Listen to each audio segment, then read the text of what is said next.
আসসালামাইকুম দর্শক, চলে আসলাম নারকেলের শোভা কীভাবে তৈরি হইতেছে।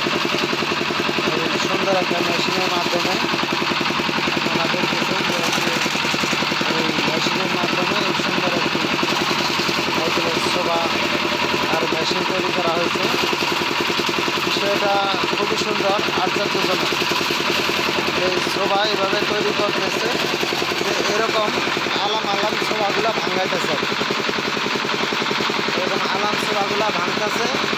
ভাঙার পরে এই খুব সুন্দর শোভা এগুলি সারা বাংলাদেশ থেকে সংগ্রহ করে এখানে হলো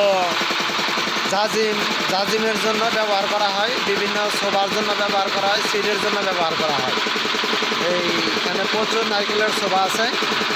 এই শোভা থেকেই হলো সিডের বসার কিংবা ঘুমানোর দামি যে আসবাবপত্রগুলো আছে ওগুলা তৈরি করা হয়।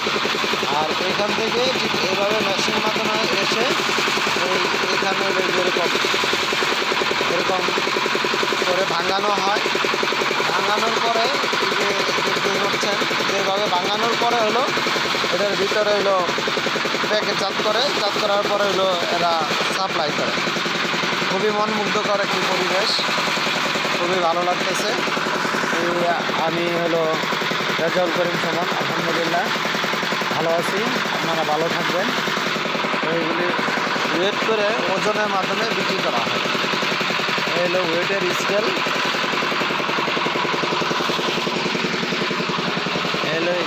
এই স্কেল দিয়ে ওজন নির্ধারণ করা হয়, নির্ধারণ করে এগুলি সুন্দর বিক্রি করা। ঠিক আছে গাইডস, আবার দেখা হবে অন্য কোনো ভিডিওতে। আপনাদেরকে আবার অন্য কোথাও নিয়ে যাবো ইনশাআল্লাহ। আসসালামু আলাইকুম রহমতুল্লাহি ওয়া বারাকাতুহু।